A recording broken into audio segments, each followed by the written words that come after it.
Are you a white supremacist? Welcome to the One Minute Apologist, where we take complicated truths and explain them in a simple fashion. And speaking of complicated truths, this question is one of them. You see, there are some people who would automatically say, of course, all white people aren't white supremacists. But then there are others in our culture today who would say, not so fast. Why is that? Because terms don't mean today what they once meant.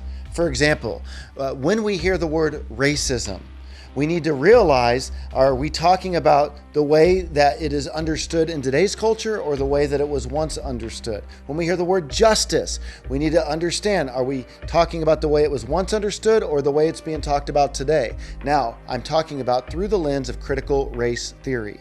And when you hear white supremacy, you need to understand it not from the lens of, the white shaved-headed guy with a swastika on his neck or somebody dressed up in KKK garb, but you need to understand it through the lens of maybe Robin DiAngelo's white fragility, which would conclude basically that every white person is a racist.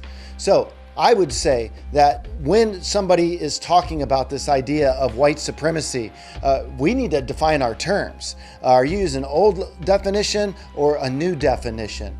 And when people are talking about it under the auspices of critical race theory, they're often referring to some of the systemic racial, systems that have been put in place in order to privilege white people. I think white people are going to be very dismissive on the front end of that, but we need to listen and go, hey, are there any systemic racial issues that we need to look at and be open to and consider?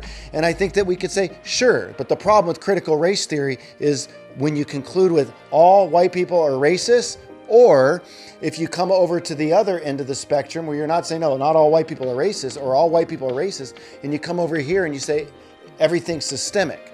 And I think that we need to be able to look at the evidence and see where it leads. And if there are any injustices in our culture today, we need to make sure that we do anything we can to dismantle it. And we work with our brothers and sisters to bring about unity in our culture. So, are you a white supremacist?